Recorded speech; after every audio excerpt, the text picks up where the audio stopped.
เมื่อค่าไฟแพงขึ้น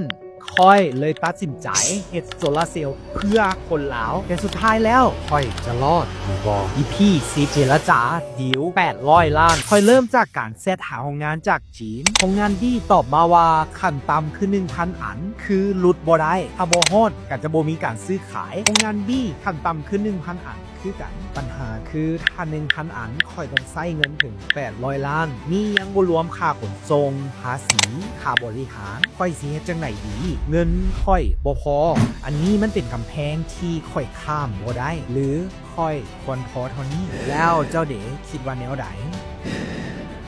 เป้าหมายของการเจรจาคือสั่ง500 อันโรงงานบี้ค่อยยื่นข้อเสนอ500 อันแลกกับรอบที่2ค่อยจะสั่งเพิ่มขึ้น 1,500 อันเขาเจ้ามิดแล้วก็บ่ตอบกลับ3ชั่วโมงสุดท้ายตอบว่ายุ่งยากบ่คุ้มค่าและค่อยกระถูกปฏิเสธค่อยเปลี่ยนวิธีเจรจาเสนอตนเองเป็นหุ้นส่วนทางยุทธศาสตร์ของโรงงานบอกโรงงานว่าตลาดลาวคือโอกาสของค่าไฟตอนนี้เพิ่มขึ้น2 เท่าและจะเพิ่มขึ้นอีกเรื่อยๆในอีก5 ปีข้างหน้าโรงงานเงียบไป2 มื้อในใจค่อยคิดว่าเขาเจ้าคือสิเทค่อยแล้วเพราะเขาก็คิดว่าค่อยน่าจะบ่มีอนาคตดอกคือคนอื่นนั่นแหละแต่แล้วอัตราแต้มบุญ